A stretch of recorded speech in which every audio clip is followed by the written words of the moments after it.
चला, मालियोचा पुढचा sale products आहे तो म्हणजे एकदम सुंदर असा प्रोडक्ट्स की तुम्हाला मालियोनं दिला आहे फाउंडेशन विथ कॉम्पॅक्ट पावडर.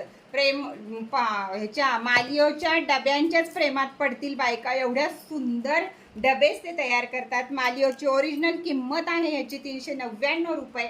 कुठेही तुम्ही बघू शकता, पण आपल्याकडं आहे आज हा फक्त आणि फक्त 350 रुपयाला कॉम्पॅक्ट विथ फाउंडेशन असं दोन्ही येतं. तुम्ही मला तुमचा कलर सांगायचा, वरती दिलेल्या नंबरवरती ऑर्डर करायची आणि 40 रुपये कुरिअर चार्ज नक्की पे करायचा. तर हे बघा, इथं येते वरच्या ह्याच्यामध्ये येते स्टेपमध्ये पावडर आणि खालच्या स्टेपमध्ये येतो फाउंडेशन. आपण आपला कलर मला सांगायचा म्हणजे मी त्या प्रकारे तुम्हाला व्यवस्थित फाउंडेशन पाठवून देईल. तर आज आणि आज फक्त ही डबी आहे आपल्याकडं 350 रुपयाला. तर पटकन स्क्रीनशॉट घ्या आणि झटकन वरती दिलेल्या नंबरवरती बुकिंग करा.